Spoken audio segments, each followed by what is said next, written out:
You've got medical questions, and the Health Connection at newschannel5.com has the answers. Tonight, the increasingly fierce battle for Iraq. Heavy fighting again as President Bush vows Fallujah will be taken, while a dramatic drop comes in support for the war at home. Plus, why are U.S. troops being made to scramble to get the equipment that could save their lives? The shame of a city.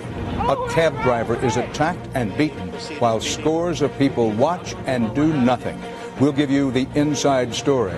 And the new PETA ad campaigns that have critics saying the animal rights group has gone too far.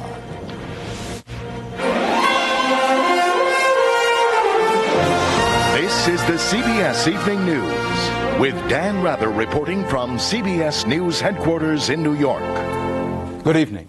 President Bush has sent the order to the U.S. military in Iraq to, quote, take whatever action is necessary to secure Fallujah. And the president expressed confidence today that U.S. Marines there can and will handle the situation. But a new poll finds Americans losing confidence rapidly in the president's overall handling of Iraq. More about that in a moment. First, in Iraq today, the Marines again held back from an all-out assault on Fallujah, but CBS's Alan Pizzi reports there was much brutal fighting throughout the day and into the night. Insurgent positions in Fallujah were pounded again tonight by an AC-130 gunship, lighting the night sky with flashes. Secondary explosions indicated an ammunition dump may have been hit. The attacks followed a series of daylight strikes by fighter bombers and attack helicopters near the Fallujah train station. Insurgents holed up in a building there were firing on a Marine sniper position. A Marine captain who has fought running battles with insurgents said real combat has not even started. We've been playing patty cake with these insurgents. We have not begun to do offensive operations. President Bush said any action had his blessing. And our military commanders will take whatever action is necessary to secure Fallujah on behalf of the Iraqi people. But there is more to this corner of the war in Iraq than firepower. Fallujah is more than just a military problem. The shooting in Fallujah started a year ago today when U.S. soldiers fired into a crowd celebrating Saddam Hussein's birthday, killing 18 civilians. Saddam was still free then, and the fact that the rebellion has gained strength since he was captured shows that it is driven by more than nostalgia for a dictatorship.